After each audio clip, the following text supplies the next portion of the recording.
Assalamualaikum warahmatullahi wabarakatuh. Pernikahan itu adalah sebuah ibadah. Karena pernikahan itu adalah ibadah, berarti harus dibangun dari niat yang benar. Kenapa harus dibangun dari niat yang benar? Apapun begitu muncul dari ibadah, pasti yang namanya setan nggak demen. Sesuatu yang muncul karena ibadah, setan otomatis langsung menggoda. Yang nggak digoda itu orang yang ibadah. Nah, ketika ada seorang pemuda, dia sadar syahwatnya begitu sangat luar biasa.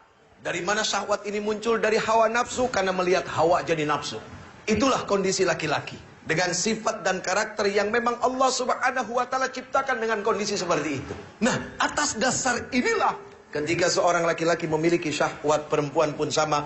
Allah Subhanahu wa ta'ala tidak inginkan mereka seperti binatang. Nah, disinilah Allah Subhanahu wa ta'ala memuliakan manusia. Adalah apa? Dengan sebuah pernikahan yang bukan sekedar main-main, tapi pernikahan yang disaksikan oleh Allah Subhanahu wa ta'ala. Di dalam hati ini hanya satu nama yang ketika Allah datang ke rumah orang tuanya, lalu kemudian meminta, itu bukan hanya sekedar meminta, tapi meminta yang bertanggung jawab. Kenapa kau harus meminta dengan tanggung jawab? Mohon maaf lahir batin. Ketika kita bicara cinta, cinta itu seharusnya melahirkan apa? Cinta itu melahirkan kasih sayang, ibu. Tapi zaman sekarang bukan kasih sayang yang muncul, tapi kasih syahwat. Sehingga pacaran banyak yang gak sehat. Jadi laki-laki yang terbaik itu adalah laki-laki yang berani datang ke rumah orang tua kamu. Dia pasang wajahnya baik-baik dengan orang tuanya. Lalu dia ngomong, ayahanda, bapak, om, saya suka sama anak om. Saya nggak kepengen lama-lama, saya pengen ibadah. Kalau saya cuma pacaran itu bukan ibadah. Saya pengen ibadah, tapi maaf ya, beginilah saya apa adanya. Terus buat orang tua, jangan sungkan-sungkan nerima menantu yang pengangguran, bu. Karena hidup itu bukan dilihat yang sekarang. Apa yang kita lihat sekarang belum jadi jaminan. Itu yang paling penting.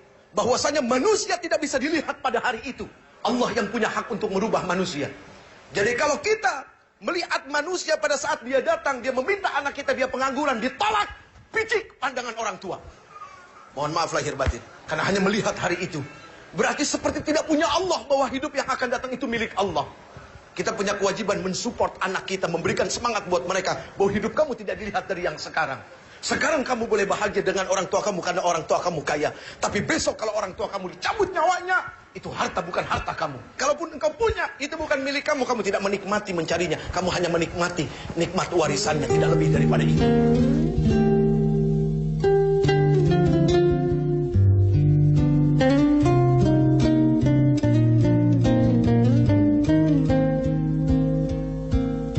Seorang istri harus berani menuntut suami. Tapi seorang suami harus berani menuntun istri. Apa yang dituntut? Dituntutnya bukan berdasarkan hawa nafsu, akan tetapi Quran.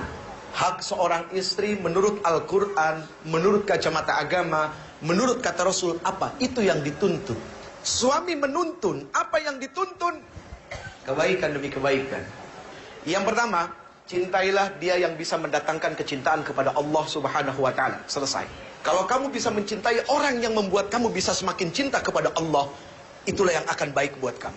Ketika kamu berada di tangan yang soleh, sesalah apapun kamu tidak akan dizalimi. Kalaupun dia marah karena Allah. Kalaupun dia benci karena Allah. Begitu juga ketika seorang laki-laki di tangan wanita yang salehah. Seorang wanita salehah, ketika ditinggalkan tidak akan membuat suami menjadi was-was. Karena dia amanah. Makanya yang sekarang-sekarang, yang cewek, yang cowok, kamu lihatlah pandang orang tua kamu. Kalau memang sudah cukup tua dan kamu melihat syahwat kamu juga sudah sangat luar biasa dengan pacar kamu, bismillah nikah. Bahagiakan mata orang tua kamu dengan pernikahan. Apa kamu nggak kepengen disaksikan sama orang tua kamu? Apa kamu nggak kepengen orang tua kamu meneteskan air mata melihat kamu bahagia? detik waktu terus berjalan, berhias gelap dan terang, suka dan duka, tangis dan tawa, tergores bagai lukisan.